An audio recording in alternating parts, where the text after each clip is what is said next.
आज जो हम टॉपिक आपको पढ़ाएंगे वो क्वाड्रिलेटरल का नेक्स्ट टॉपिक पढ़ाएंगे।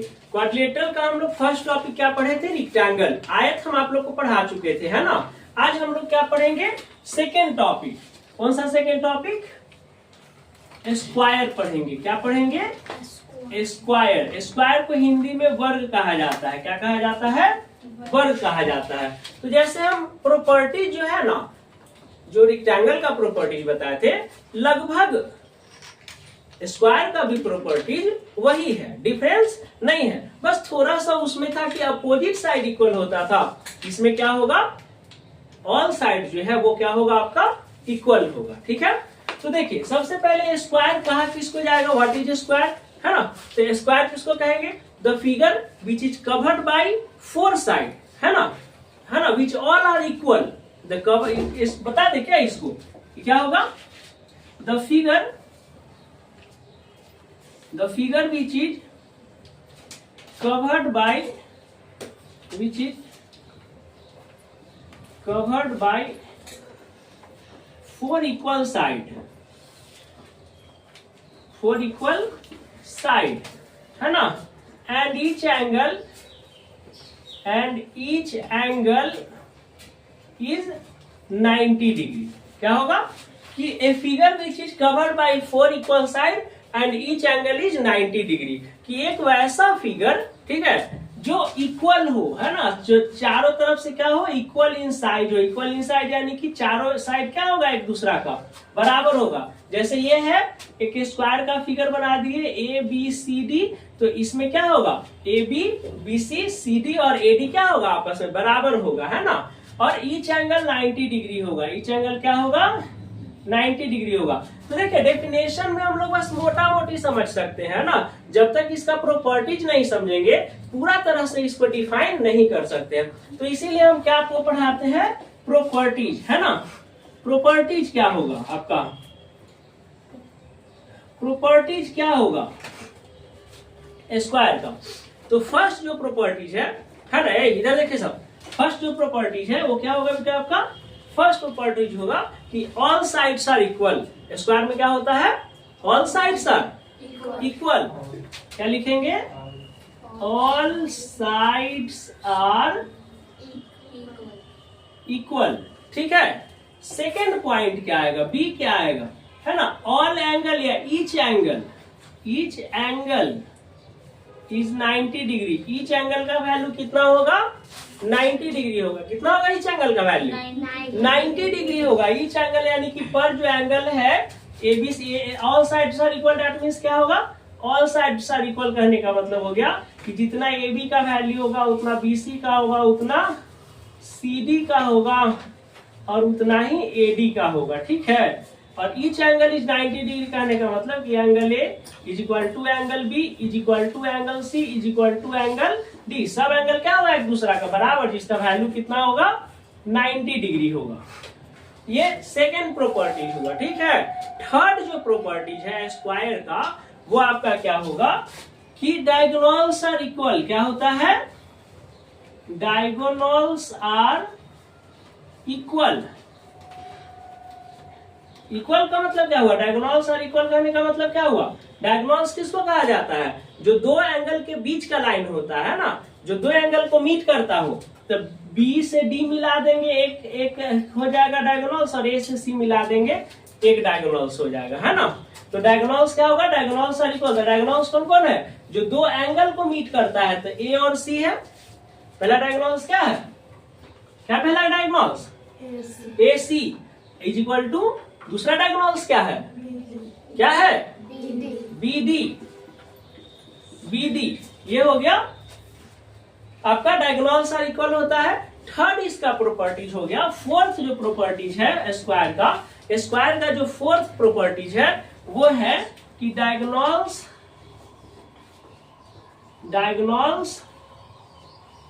इंटरसेक्ट, एक मिनट, डायगोनल्स बाइसेक्ट इक्वली। क्या होगा, बाइसेक्ट इक्वली, है ना। Diagonals bisect equally. Diagonals bisect equally कहने का मतलब क्या हुआ कि ये AC और BD जो कटेगा एक पॉइंट पे कट रहा है ना, मान लीजिए पॉइंट क्या है, ओ है, क्या है पॉइंट ओ है। तो जो डायगोनल्स होगा वो क्या होगा, इक्वली बाइसेक्ट करेगा। इक्वली बाइसेक्ट करने का मतलब एक दूसरे को बराबर पे काटेगा, आधा आधा पे काटेगा। जैसे अगर ये और ये है ना, तो जितना बराबर ये होगा उतना ही बड़ा ये होगा, और जितना बड़ा ये होगा उतना ही बड़ा ये होगा। दैट मीन्स कि बाइसेक्ट इक्वली कहने का मतलब कि AO is equal to OC होगा और OB is equal to OD होगा। और लास्ट में चूंकि ये डायगोनल्स इक्वल होता है, इसलिए इसलिए और क्या लिख सकते हैं कि AO is equal to OC is equal to OB is equal to OD। मतलब जितना जो है इसका डायगोनल्स जो है 4 भाग में बट गया, वो चारों क्या हो जाएगा, इक्वल हो जाएगा। क्लियर हो गया। ये है आपका स्क्वायर का प्रॉपर्टीज। ठीक है, इसको नोट कर लीजिए। अब जो हम पढ़ाएंगे वो क्या पढ़ाएंगे, एरिया ऑफ स्क्वायर निकालने के लिए, है ना। उसका फॉर्मूला बताएंगे, पेरीमीटर बताएंगे, और कैसे क्वेश्चन बनेगा एक क्वेश्चन हम बता देंगे। ठीक है ना, उसके बाद आप और क्वेश्चन देंगे, आपको बनाइएगा। ये हो गया है, नोट हो गया है। अब यहाँ पे देखिए, यहाँ पे बता देते हैं आपको एरिया, है ना। एरिया ऑफ ए स्क्वायर क्या होगा, एरिया ऑफ ए स्क्वायर होता है बेटा साइड इंटू साइड होता है। क्या होता है फॉर्मूला, साइड का स्क्वायर। क्या होता है area of A square, side का स्क्वायर। इसको बढ़िया से लिख देते हैं।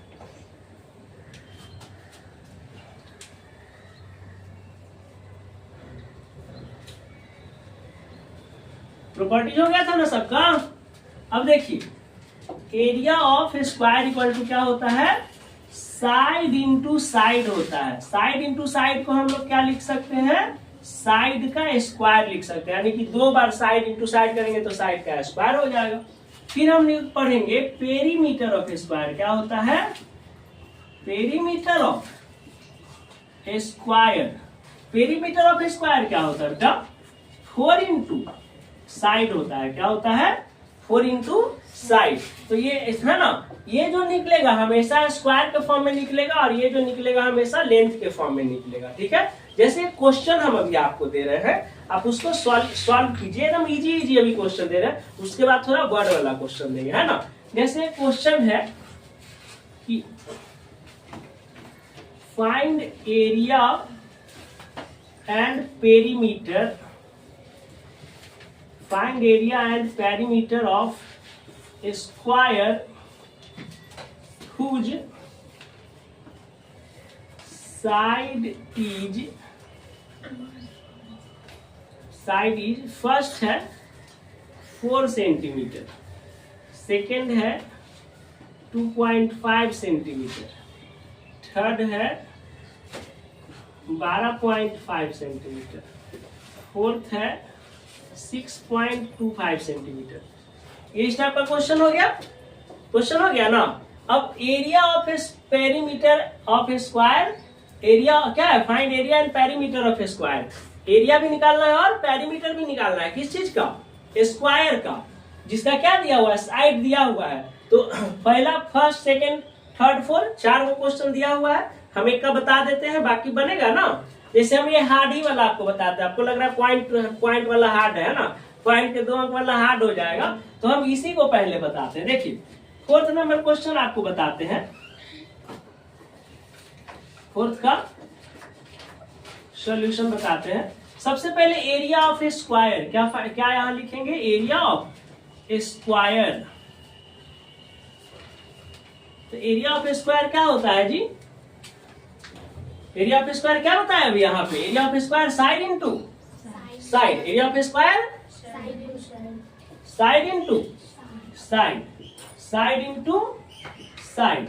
तो साइड कितना है बेटा, साइड कितना है 6.25 है ना, 4 सॉल्व कर रहे हैं ना, तो 6.25 है। तो कितना हो जाएगा 6.25 सेंटीमीटर इंटू 6.25 सेंटीमीटर।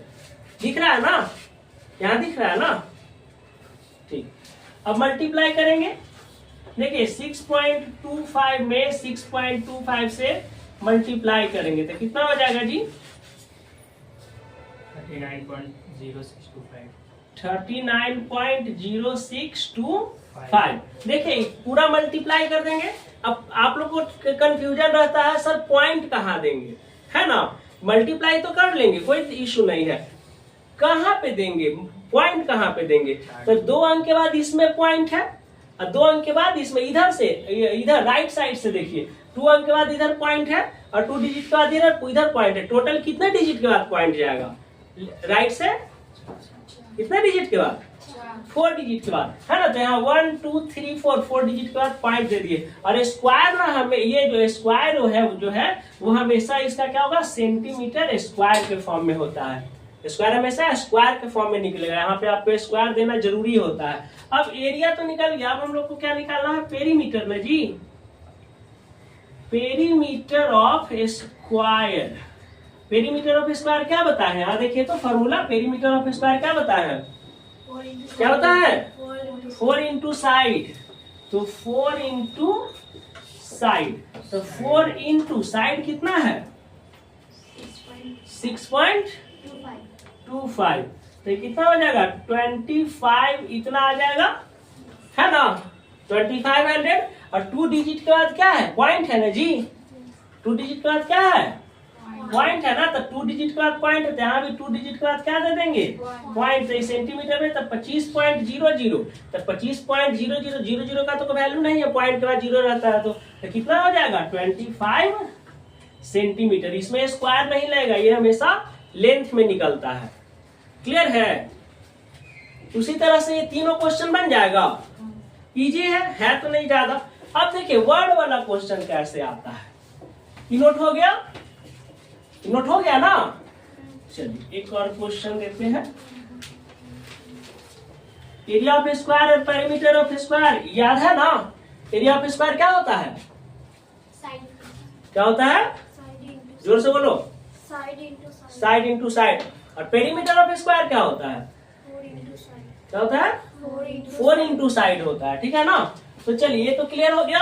अब वर्ड वाला एक क्वेश्चन देते हैं, है ना। जैसे मान लीजिए ये हम जो कोचिंग में पढ़ा रहे हैं, ये पूरा रूम है ना। अब इसको, ये तो रिक्टेंगुलर शेप में है, ये जो है हॉल क्या किस फॉर्म में है, कौन सा फॉर्म में है, ये जो रूम है किस फॉर्म में है, रिक्टेंगुलर फॉर्म में है, आयत के फॉर्म में है। अब इसमें फ्लोरिंग पे टाइल्स लगवाएंगे। अगर मान लीजिए फ्लोरिंग पे क्या लगाएंगे, टाइल्स लगाएंगे। तो टाइल्स जब लगाएंगे तो टाइल्स स्क्वायर शेप में भी आता है और रेक्टेंगल शेप में भी आता है। तो मान लो कि हम लोग स्क्वायर वाला टाइल्स लगा दिए, तो किए वो टाइल्स लगेगा, है ना। ऐसा वाला क्वेश्चन पढ़ते हैं। तो देखिए समझिए पहले,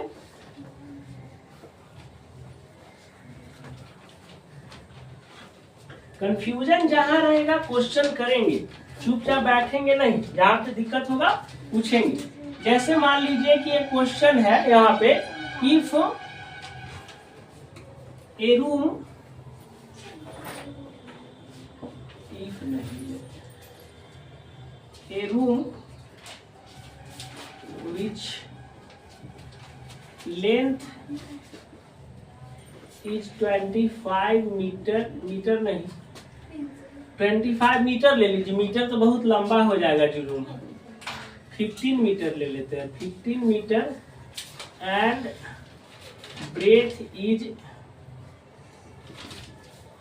12 मीटर, है ना। एक रूम क्या है, देखिए क्वेश्चन क्या है, एक रूम है विच लेंथ इज 15 मीटर, जिसका लेंथ क्या है 15 मीटर है, और जो ब्रेथ है, ब्रेथ कितना है 12 मीटर है ना, 12 मीटर है। इज कवर, एक मीटर, इट्स फ्लोर, फ्लोर है ना, इट्स फ्लोर इज क्या है, it's floor is covered bye square shape tiles, square shape tiles which is 2 meter. तो how many tiles required? समझ में आया। क्वेश्चन क्या है कि एक रूम है, जैसे मान लीजिए ये रूम है, ये हॉल है ना, ये रूम है, विच लेंथ इज 15 मीटर। लेंथ कितना है 15 मीटर और ब्रेथ कितना है ये 12 मीटर है ना, 12 मीटर है। It's floor is covered bye A square shape tiles. इसका फ्लोरवा पे क्या लगाना है टाइल्स लगाना है ना, जो जिसमें बैठे हुए जिसमें बेंच रखा हुआ है उस पे क्या लगाना है टाइल्स लगाना है। तो टाइल्स लगाना है कितना सेंटीमीटर, उसका टाइल्स का साइड कितना है 2 मीटर है। तो कह रहा है कि 2 मीटर वाला कितना tiles, how many tiles required, यानी कि कितने टाइल्स का जरूरत है यहाँ पे। ठीक है, तो ऐसा जब क्वेश्चन रहेगा तो सबसे पहले क्या निकालेंगे बेटा, जो दिया हुआ है, पहले क्या दिया हुआ है रूम दिया हुआ है ना, तो पहले एरिया ऑफ रूम निकालेंगे। क्या निकालेंगे सॉल्यूशन, पहले एरिया ऑफ रूम निकालेंगे। Area of room, area of room क्या होगा बेटा, ये तो क्या है रिक्टेंगुलर फॉर्म में है ना, लेंथ और ब्रेथ अलग अलग दिया हुआ है तो रिक्टेंगुलर फॉर्म में हो गया। तो क्या हो जाएगा लेंथ इंटू ब्रेथ। तो लेंथ कितना है 15 मीटर है ना, इंटू ब्रेथ कितना है 12 मीटर। कितना है 12 मीटर। तो 15 में 12 से मल्टीप्लाई करेंगे कितना आ जाएगा 180 मीटर स्क्वायर आ जाएगा ना बेटा। चलिए अब क्या है, अब हम लोग क्या निकालेंगे, एरिया ऑफ रूम तो निकल गया, अब स्क्वायर का एरिया निकाल देंगे है ना। आप जो स्क्वायर लगा रहे हैं नीचे जो टाइल्स चिपका रहे हैं वो स्क्वायर फॉर्म में है जी टाइल्स। तो एरिया ऑफ क्या निकाल देंगे, एरिया ऑफ टाइल्स निकाल देंगे। एरिया ऑफ टाइल्स कितना हो जाएगा जी, साइड इंटू साइड होगा ना, क्या कि स्क्वायर फॉर्म में है टाइल्स। तो कितना है साइड कितना दिया हुआ है, 2 मीटर। कितना दिया हुआ है 2 मीटर। 2 मीटर इंटू 2 मीटर कितना हो जाएगा 4 मीटर स्क्वायर। कोई डाउट है, कोई डाउट नहीं है। अब therefore number of tiles, number of tiles